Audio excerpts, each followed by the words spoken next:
네, 2021년 6월 27일 이정훈입니다. 여권 이야기 좀 하겠습니다. 이재명 지지하는 이해찬, 거의 흔들리는 5.18 유공자 자격 문제를 다루겠습니다.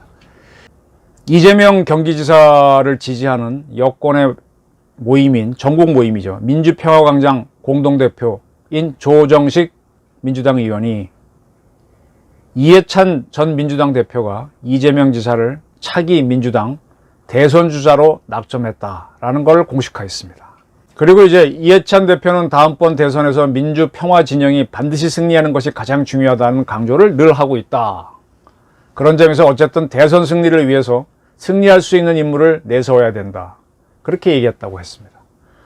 그러니까 이제 진행자가 친문 세력이죠. 좌장의 대표인 이해찬 씨가 밀면 이재명 씨가 당내 기반이 없다 그러죠. 당내 기반이 강화되는 거냐라고 그러니까 조 의원은 그렇다. 민주당은 역대 항상 대선 후보를 내세웠을 때 민심과 당심이 일치하는 인물을 내세웠다. 그리고 지금 이재명 지사에 대한 대국민 지지가 높은 만큼 당신도 당의 마음도 같을 것이라고 보고 있다라고 했습니다. 그리고 잇따라 발족한 민주평화광장 조 의원이 이끌고 있죠. 그다음에 성공포럼은 이제 의원들 포럼입니다. 에 참여한 의원님들이 40명이 넘었다. 그 외에도 공식 비공식적으로 계속 이재명 지지 세력이 확대되고 있으니까 이재명 씨가 당내 기반이 약하다는 거는 더 이상 나오지 않을 것이다 라고 얘기했습니다. 이렇게 해서 민주당이 지금 알게 모르게 친문이 아닌 걸로 알려진 이재명 씨로 몰리게 되니까 정세균 전 총재가 좀 답답했죠. 5월 24일 MBN TV 판도라에 출연해서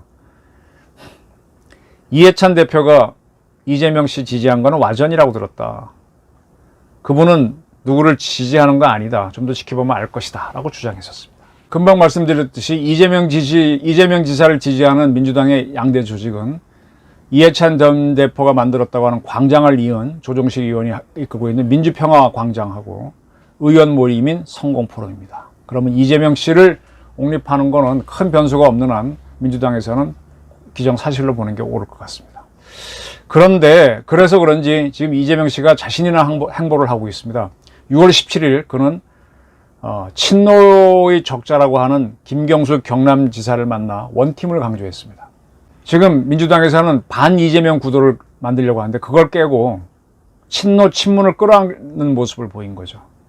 그래서 이날 이재명 지사는 노 전 대통령이 추진했던 자치와 분권은 지속 가능한 성장을 위한 불가피한 장치로 동의한다. 원팀이어야 넘을 수 있다. 말이 아닌 실천으로 원팀이 돼 당면 파도를 넘자. 뭐 이런 얘기했습니다. 네. 지금 이재명 씨가 되면은 친노는 되게 당할 것이라는 예상이 많은데 완전히 반대되는 쪽으로 움직이고 있는 거죠. 어떻게 보면 그걸 지금 융합하는 걸 이해찬 씨가 하고 있는 거죠.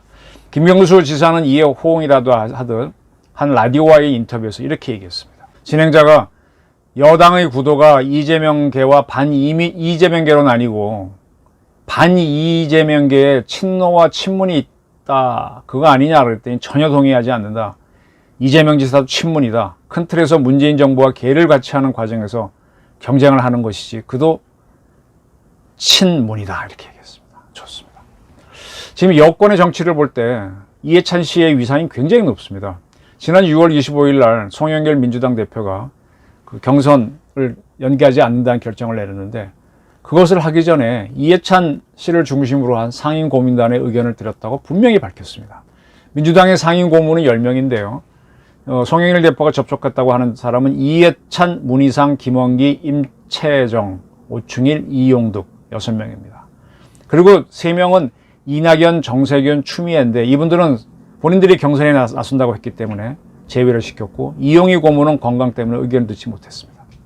이 6분의 의견을 들은 다음에 송 대표는 당원을 만들 때 각 대선 후보 캠프의 회람을 거쳐서 만들었다. 따라서 원칙대로 가는 게 맞다고 이해찬 대표가 말씀하셨다. 또 나머지 김원기, 임채종 고문도 국민이 짜증낸다. 당원 당규대로 가야 된다라고 했다. 그래서 민주당은 특별한 이변이 없는 한 이재명 추대로 갈 겁니다. 그리고 그 선거는 음지에서 이해찬 씨가 지휘할 가능성이 매우 높죠. 뭐 계속 지난번 토착 왜구라는 것부터 해가고 계속 지난 총선에서 여당이 압승하는데 이해찬 씨가 굉장히 기여를 했죠. 거기서 이제 야권이 당황해서 김종인 씨를 그 후에 비상대책위원장으로 모셔오고 그런 모습이었지 않습니까? 그런데 이런 일이 생겼네요. 6월 24일 날 결정이 돼갖고 27일 날 밝혀진 건데, 시민단체인 자유법치센터의 장다령 변호사가 국가보훈처를 상대로 정보공개 거부 처분 취소해달라는 상고심에서 승리했습니다. 이게 뜻밖의 일을 가져올 것 같습니다. 대법원에서는 심리 불속행 기각 결정을 했는데, 이게 뭔가 하면은 원심, 1심이나 2심에서, 특히 2심이죠. 2심에서 결정한 것이 잘못됐다고 상고한 거를 기각한다, 그런 내용입니다. 이게 무슨 내용인가 하면은 국가보훈처가 1, 2심이 판결한 대로 5.18 민주화 유공자인 이해찬 민주당 대표, 설훈 민주당 의원, 민병두 전 민주당 의원의 공적조서를 공개하라는 겁니다. 자유법치센터는 2019년 8월 달에 이해찬 전 대표 등 이 세 사람에 대해서 이분들이 어떻게 해서 유공자로 됐는지 등록을 신청한 거하고 보상결정서 등 문건을 공개하라고 보훈처에 요구했습니다. 보훈처는 개인정보라면서 거부를 했죠. 그러니까 자유법치센터가 서울행정법원에 정보공개 거부 처분 취소 소송을 제기했습니다. 이에 대해 1심인 서울행정법원은 공개해야 된다라고 판결을 했죠. 이해찬 전 대표 등이 국회의원으로 공인신분이고 이들이 유공자에 해당되는지 등이 사회적 관심사항이니 공론화돼 정보를 공개하는 것이 공익에 기여한다라고 판단했습니다. 이에 국가보훈처는 항소했죠. 문재인 정권의 힘이 하늘을 찌를 때니까. 근데 2심인 서울고법 행정심의일부도 공개해야 된다라고 했습니다. 원고의 정보공개 청구가 권리남용이 아니다. 원고가 이걸 공개하라고 하는 게 원고가 권리남용한 게 아니라 정당한 권리 행사다. 이렇게 해서 항소를 기각했고 30인 대법원이 이걸 확정 지어준 거죠. 자, 이게 어떻게 되는가 하면 1980년 5.18 때 이해찬 씨는 광주에 있지 않았습니다. 근데 5.18 광주의 유공자가 될 수 없죠. 그런 서울대학생으로 비슷한 시기에 일어나는 김대중 내란 음모 모의 사건에 연루돼 투옥이 됩니다.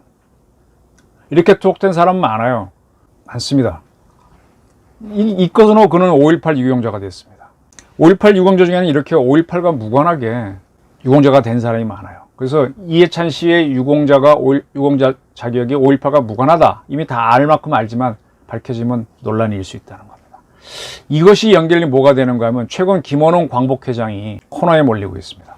김원웅 회장의 아버지와 어머니의 독립유공자 자격이 좀 이상하다는 주장이 제기된 거죠. 그래서 국가보훈처도 조사에 착수했습니다. 6월 25일 날 조수인 의원이 국가보훈처로부터 자료를 분석해서 63년도에 대통령 표창을 받은 김군수, 이분이 이제 김원웅 광복회장의 부친으로 알고 있는데, 그 자료를 보게 되면 이 김군수 씨는 작고했다라고 되어 있습니다. 그리고 주소지는 서대문구 대연동 서울로 되어 있죠. 그리고 63년도 8월 14일 이 김군수 씨 등을 표창한 기사를 실은 조선일보나 동아일보를 보게 되면 김군수, 갈래열고 김석 이름이 두 개였던 모양이죠. 이란 광복군은 대통령 표창자 342명 중 세 번째로 명기됐고 서울에서 작고한 것으로 되어 있습니다. 신문기사도 그렇게 되어 있습니다.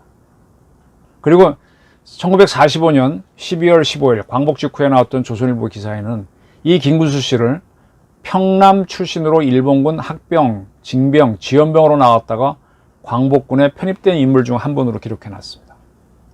평남 출신이라고 되어 있죠. 그런데 지금 보훈처가 갖고 있는 1990년의 공원록을 보게 되면 김원웅 회장의 부친인 김군수 씨는 1992년 1월 30일 사망했다라고 되어 있습니다. 그리고 이 공원록에는 이 92년에 사망한 김군수 씨는 출생지가 경남 진양, 지금 진주라고 되어 있죠.